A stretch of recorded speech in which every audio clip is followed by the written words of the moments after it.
Good morning students, welcome again. बच्चों, हमारा chapter number 8 complete हो चुका है। जो हमारे पास इंट्रोडक्शन टू ट्रिगोनोमेट्री था, उसके अंदर हमने trigonometric ratios of complementary angles, trigonometric identities, इन सब के बारे में हमने काम किया और हमने इन सब को देखा कि हमारे पास रेशो है, साइन थीटा है, कोस थीटा है, टेन थीटा है, cosecant theta, secant theta, cot theta, इनको हम कैसे फाइंड आउट करते हैं। जो ये हमारे रेशोज हैं, इनको हम कैसे फाइंड आउट करते हैं। फिर हमने यहाँ पे एक छोटी सी शॉर्ट ट्रिक भी की थी, ठीक है, जो कि हमारे पास पंडित बद्री प्रसाद हर हर बोले सोना चांदी तोले, इस तरह की हमने अपने आप बनाई थी। उसके बेस पे हमारे बहुत सारे सम हुए थे, ठीक है बच्चों। फिर हमने लास्ट में 3 या 4 नंबर का जो हमारा फाइनल एग्जाम में एक क्वेश्चन आएगा, उस तरह के भी हमने क्वेश्चंस किए हैं। अभी मैंने आप लोगों के पास असाइनमेंट सेंड की है, उसमें क्वेश्चन बहुत कम है।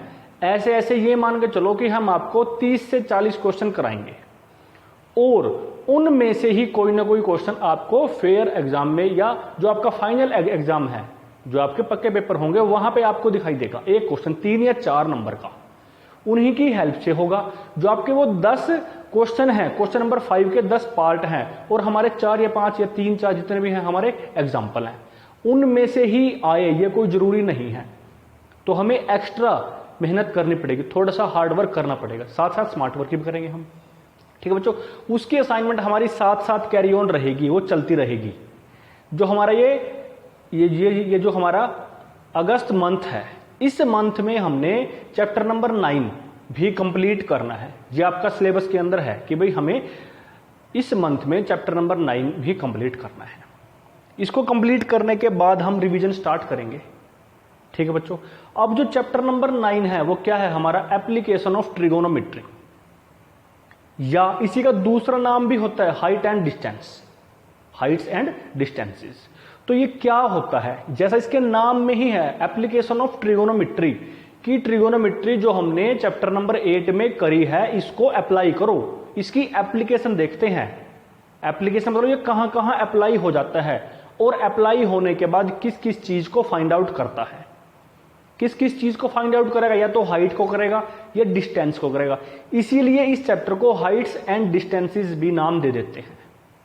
तो बच्चों, आज हम कोई भी सम नहीं करेंगे, सिर्फ इंट्रोडक्शन करेंगे, सिर्फ बेसिक कंसेप्ट करेंगे, ठीक है, या बेसिक फैक्ट करेंगे, या इंपॉर्टेंट कंसेप्ट करेंगे, इंपॉर्टेंट फैक्ट्स करेंगे, कुछ भी बोल सकते हो आप लोग।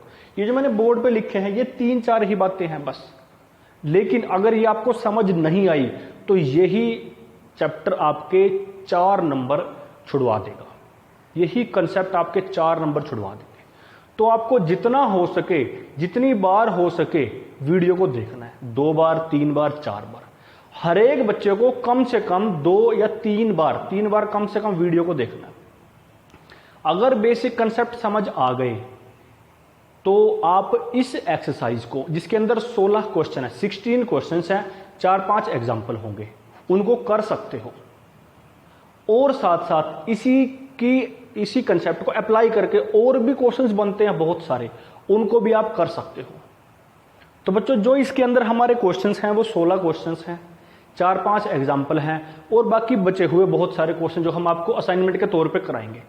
सारे के सारे क्वेश्चंस को जो मैं एक कंसेप्ट बताऊंगा उस कंसेप्ट से ही हो जाएंगे सारे के सारे क्वेश्चन, सिर्फ एक कंसेप्ट। और वो कंसेप्ट मैं आज आपको नहीं बताऊंगा, नेक्स्ट वीडियो में बताऊंगा।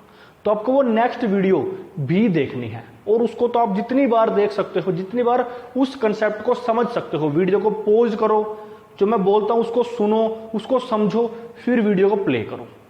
अगर कहीं पे कोई कंसेप्ट आपका रह जाता है, दोबारा स्टार्ट करो, वीडियो को रीस्टार्ट करो, जब तक करो जब तक कि ये क्वेश्चन आपके समझ में ना आ जाए। क्यों? क्योंकि बच्चों, इन क्वेश्चंस के अंदर आपकी स्टेटमेंट आएगी 4 से 5 लाइनों की, 4 to 5 लाइन्स, और किसी किसी क्वेश्चन में 6-7 लाइन्स भी आएंगी। तो इतनी बड़ी स्टेटमेंट को समझ के उसको हम मैथमेटिकल फॉर्म में उसकी फिगर को बनाएंगे, उस कंसेप्ट को लिखेंगे मैथमेटिकल, और फिर जाके हम सम स्टार्ट करेंगे। और उसको जैसे ही स्टार्ट करेंगे और ये जितने भी हमारे क्वेश्चन बनेंगे, इन सारे क्वेश्चंस के अंदर राइट एंगल ट्रायंगल बनेगी। क्यों? क्योंकि ट्रिगोनोमेट्री को अप्लाई करेंगे, उसकी एप्लीकेशन करेंगे, और ट्रिगोनोमेट्री स्टार्ट ही कहां से होती है? राइट एंगल ट्रायंगल से होती है।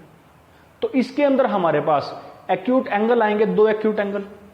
अब वो कितने कितने आ सकते हैं? एक्यूट है 90 तो होने से रहे, समझ गए बच्चों? अगर ये एक राइट एंगल ट्रायंगल है, दिखाई दे रही है, ये एक राइट एंगल ट्रायंगल है यहां पे, तो ये वाला एंगल और ये एंगल एक्यूट एंगल है, इन दोनों का सम 90 बनेगा, तो दोनों एक्यूट हुए।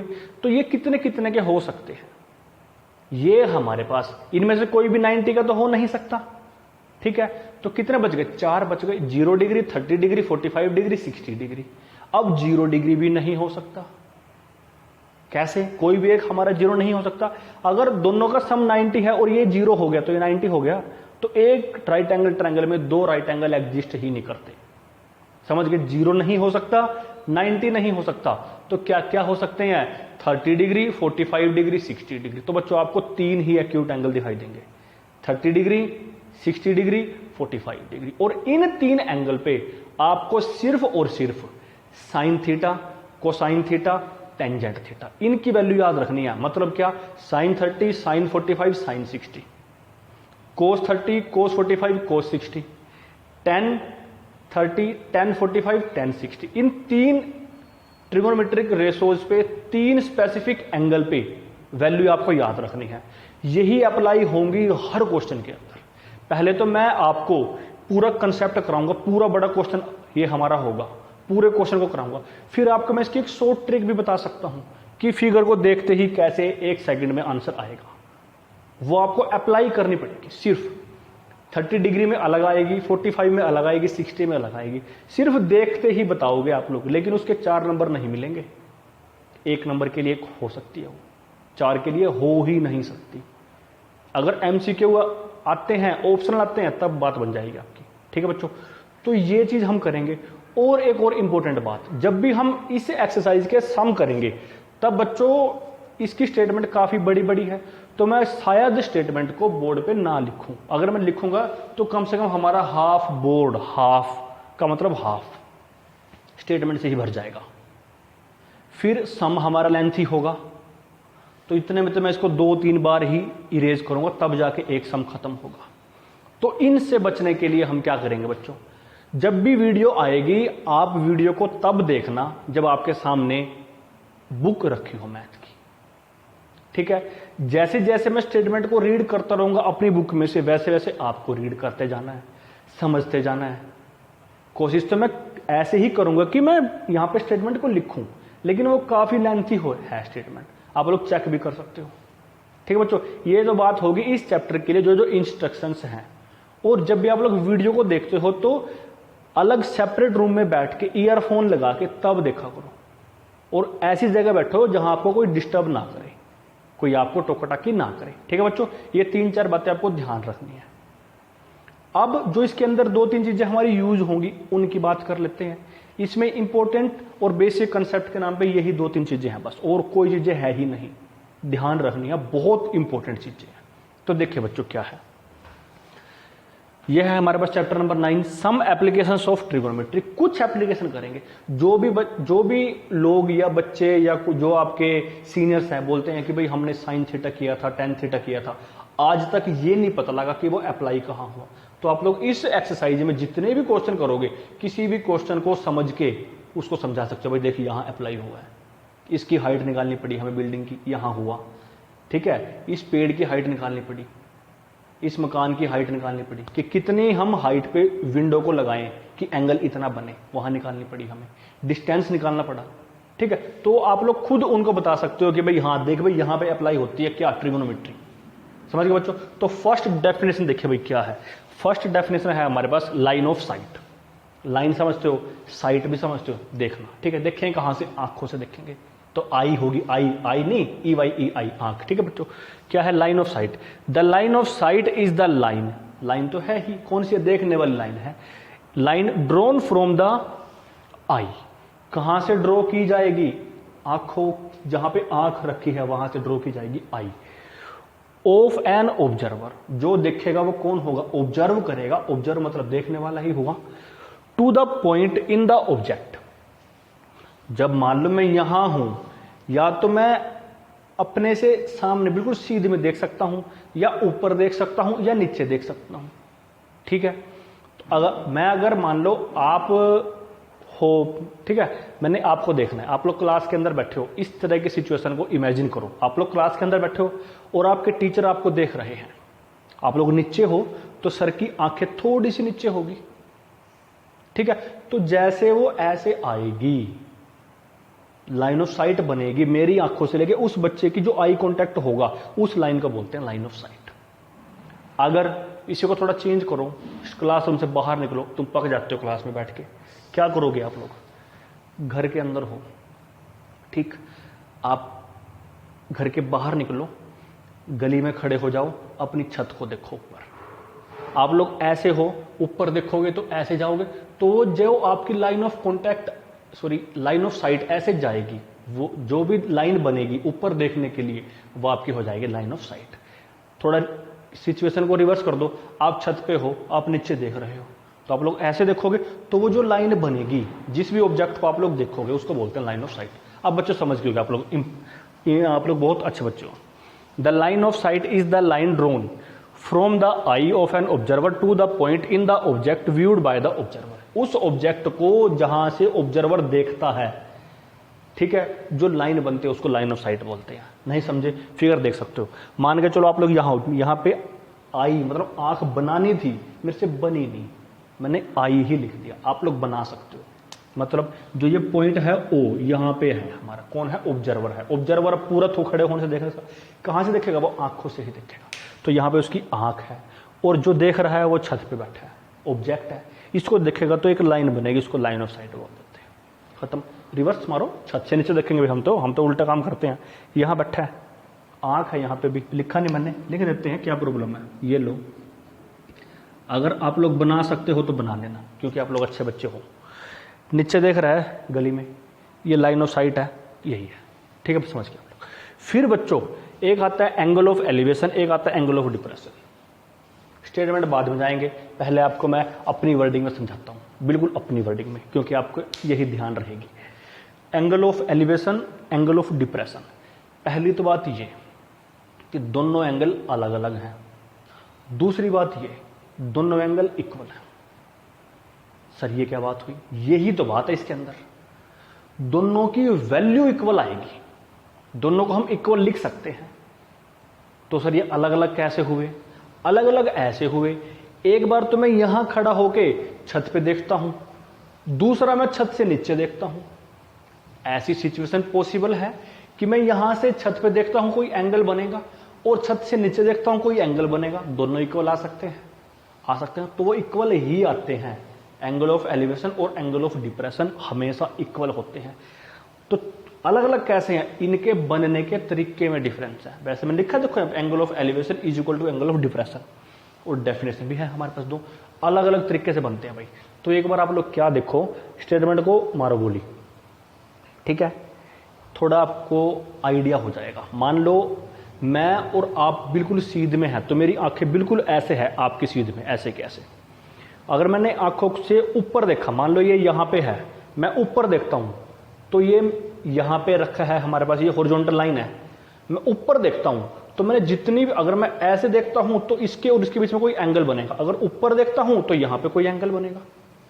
समझ रहे हो? अगर मैं यहां से यहां देखता हूं, मैंने ऊपर देख लिया ऐसे, तो मैंने जितना भी ऊपर की तरफ मुंह घुमाया, तो जो एंगल बना वो हमारे पास एक एंगल बनेगा। इसी को रिवर्स कर दो, ऐसे था मैंने नीचे देख लिया, ऐसे था मैंने नीचे देख, तो जितना एंगल यहां बनेगा नीचे की तरफ, वो हमारा ऊपर बनेगा। अगर मैं नीचे से ऊपर देखता हूं तो एंगल ऑफ एलिवेशन होगा, ऊपर से नीचे देखता हूं एंगल ऑफ डिप्रेशन होगा। सिर्फ यही चेंज है।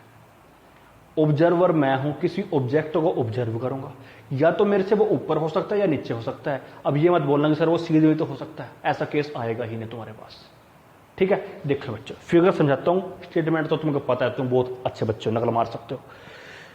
यहां है, क्योंकि आंखें यहां है, तो यहीं से देखेंगे। कहां देख रहा है? ऊपर देख रहा है। नीचे से ऊपर की तरफ गया, तो जो एंगल बनेगा, उसकी आंखों ने जितना ऊपर की तरफ मुड़ी, उसकी आंखें यहां थी, जितना ऊपर की तरफ मुड़ी, ठीक है। मान लो हॉरिजॉन्टल लेवल मेरा ये है, मैं ऊपर मुड़ा, तो जो एंगल बना यहां से यहां तक ऊपर की तरफ बना, ये यहाँ था, यहाँ से ये मेरी हॉरिजॉन्टल लाइन है, ये लिखे देखो यहाँ पे, इससे ऊपर की तरफ मुड़ा मैं ऐसे, जितने डिग्री पे रोटेट होगा मैं, वो angle of elevation. Angle of elevation मैंने ई लिखा क्योंकि पूरा नहीं आएगा, आपको लिख लेना है, क्योंकि आप तो ऐसे करके बाहर निकाल के भी लिख सकते हो, ठीक है। तो आपको एंगल ऑफ एलिवेशन लिख लेना है। और दूसरा, जो भी ऑब्जेक्ट होगा उसको हम पूरा का पूरा ऑन ग्राउंड पे राइट एंगल पे लेके चलेंगे।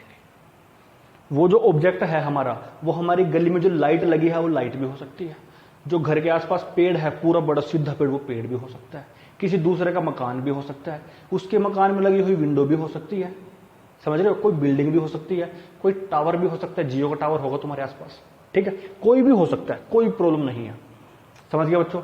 इसी सिचुएशन को रिवर्स मार दो, यहां बैठा है बंदर, नीचे देखना है उसको, किसी ऑब्जेक्ट को, बंदर आंख है तो उसकी भी होगी ना, तो यहां से यहां देखना है, तो हॉरिजॉन्टल लाइन ये है, कितना वो अपनी आंखों को नीचे करेगा, जितना अपनी आंखों को नीचे करेगा वो जो बना है वो एंगल ऑफ डिप्रेशन होगा, और जो वो लाइन जाएगी सीधी बनती हुई उसको बोल देंगे लाइन ऑफ साइट। समझ गए बच्चों। अब थोड़ा सा और चेंज करो, चलो उसको मैं आपको बाद में बताता हूँ, पहले यही समझ लो, ठीक है। एंगल ऑफ एलिवेशन समझ गए, जब नीचे से ऊपर की तरफ देखेंगे, नीचे से पेड़ की तरफ देखेंगे, अपने घर के जो ग्राउंड है वहां से छत की तरफ देखेंगे, एंगल ऑफ एलिवेशन, छत पे बैठ के नीचे देखेंगे, एंगल ऑफ डिप्रेशन। समझ गए बच्चों। तो ये दो चीजें बात आ गई तुम्हारे पास। अब इसी को लिखा है इस पूरे मैथमेटिक्स, इस पूरी वर्डिंग में, समझ लेना क्या है। The angle of elevation of an object, object का ही होगा, व्यूड, जो ऑब्जेक्ट देखता है जिसको वो देखेगा, is the angle formed by the line of sight, is the angle formed by the line of site, ये लाइन ऑफ साइट है, with the horizontal line, line of site with the horizontal line, line of site with the horizontal line, sorry ये with the horizontal line. तो ये हमारे पास line of site और horizontal line के बीच में जो angle बनता है उसको बोलते हैं एंगल ऑफ एलिवेशन भी बोल सकते हैं, एंगल ऑफ डिप्रेशन भी बोल सकते हैं, चेंज यहां भी आएगा।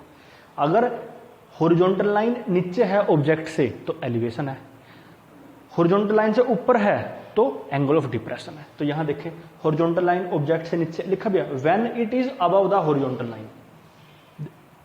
देखो हमारे पास ये ऐसे ही है और ये हमारे पास ऐसे ही है। The angle of depression of an object viewed is the angle formed by the line of site with horizontal line when it is below the horizontal line. समझ सकते हो बच्चों। तो ये दो केस हमने बनाए यहां पे। अब सर बात वो आ गई कि एंगल इक्वल कैसे है। ये जो हॉरिजॉन्टल लाइन है और ये जो लाइन है, मतलब कि दो लाइन आ गई हमारे पास, ये ऐसे, ये ऊपर वाली लाइन होगी, ये नीचे लाइन होगी, और जो हमारा क्या होगा, ग्राउंड होगा, बिल्कुल स्ट्रेट सीधी लाइन मान के चलेंगे हम। उसी लेवल पे ये लाइन आएगी हमारे पास, हॉरिजॉन्टल लाइन। अब ये एक लाइन है, ये ऐसी, मतलब ट्रांसवर्सल है। कैसी लाइन है बच्चों? ट्रांसवर्सल लाइन है हमारा, दिखाई दे रहा है, हाँ ठीक है, ट्रांसवर्सल है। अब एक एंगल तो हमारा बनता है कहां पे, यहां पे बनता है, और एक एंगल बनता है यहां पे। देखो कि ये वाला एंगल तो हमारा यहां बन गया और ये वाला एंगल यहां बन गया। तो यही एंगल और यही एंगल दोनों कैसे होंगे, इक्वल होंगे। आप यहां से भी क्लियर हो सकता है आपको। दो पैरेलल लाइन है और एक ट्रांसवर्सल लाइन है, एंगल कैसे बन गए यहां पे, देखें अल्टरनेट एंगल बनते हैं, और अल्टरनेट एंगल कैसे होते हैं, इक्वल होते हैं मेजरमेंट में। इसलिए मैंने बोला कि वो इक्वल है लेकिन अलग है, अलग उनके बनने के तरीके में है, इक्वल उनकी वैल्यू आएगी। जो एंगल ऑफ डिप्रेशन आएगा वही एंगल ऑफ एलिवेशन आएगा, थीटा हमारा सेम आएगा, लेकिन बनने का तरीका अलग होगा। हम पहले ऐसे लाइन लगाएंगे, फिर यहां एंगल लिखेंगे, फिर यहां लिखेंगे। मैंने यहां पे लिखा हुआ है, देखो AOP, एंगल AOP, ओ पे बना ना एंगल AOP, ये जो नीचे बना है एंगल क्या है, एंगल ऑफ एलिवेशन। एंगल यहां पे लिखा है एंगल AOP, एंगल AOP, ये जो एंगल बना है ये भी है हमारा वही। ठीक है बच्चों, तो आपको ये काम करना है, जब भी आप वीडियो को पूरा देखना, इसको भी ध्यान से। सम स्टार्ट होंगे, बुक आपके सामने हो, सेपरेट रूम में बैठे हो, ईयरफोन लगा रखे हो, कोई आपको टोका टकी ना करे, आपको डिस्टर्ब ना करे। ठीक है, गुड।